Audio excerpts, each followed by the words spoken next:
शेतकरी बंधूंनो नमस्कार. मी शेफ समाधान आपली चर्चा पिकांची व चर्चा हिताची चॅनलमध्ये स्वागत करत आहे.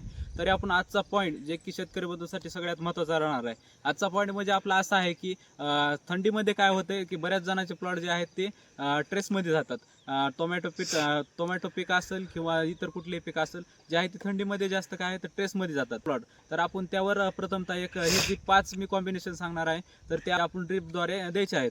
तर त्याच्यामध्ये काय करायचं, पहिली गोष्ट जी आहे ते आपल्याला किंगझाइम जे की षण्मुख ॲग्रीटेक लिमिटेडचं येत आहे व त्याच्यासोबत जे आहे ते आपल्याला पोषक सीड डायमंड वापरायचं आहे, ज्यामध्ये की आपल्याला मायक्रोन्यूट्रिएंट विथ समुद्री शावळ बघायला भेटणार आहे. तर तिसरं जे कॉम्बिनेशन असणार आहे ते आपलं म्हणजे ह्याच्यामध्ये जे आहे ते कॅल्शियम नायट्रेट वापरायचं आहे. कॅल्शियम नायट्रेट आपल्याला चिलिटेडमधलं वापरायचं 250 ग्राम घ्यायचं आहे. त्याच्यानंतर जे आहे ते बोरॉन आपल्याला वापरायचं आहे. बोरॉनमुळे आपल्याला जवळपास चिलिटेडमध्येच घ्यायचं आहे. काही जण काय करतात, कॅल्शियम बोरॉन जे आहे ते साधं घेतात. तर साधं न घेता आपल्याला काय करायचं, चिलिटेडमधलं जे आहे ते बोरॉन वापरायचं आहे. त्याच्यासोबत जे आहे ते आपल्याला सिलिकॉनही वापरायचं आहे, कारण सिलिकॉनमुळे जे आहे ते आपल्या पानाची जाडी ती होणार आहे व पानावर जी चकाकी येते. तर त्यासाठी आपल्याला जे आहे ते सिलिकॉन वापरायचं आहे. तर अशाच नवनवीन व्हिडिओसाठी या चॅनलला लाईक सबस्क्राईब करून घ्या.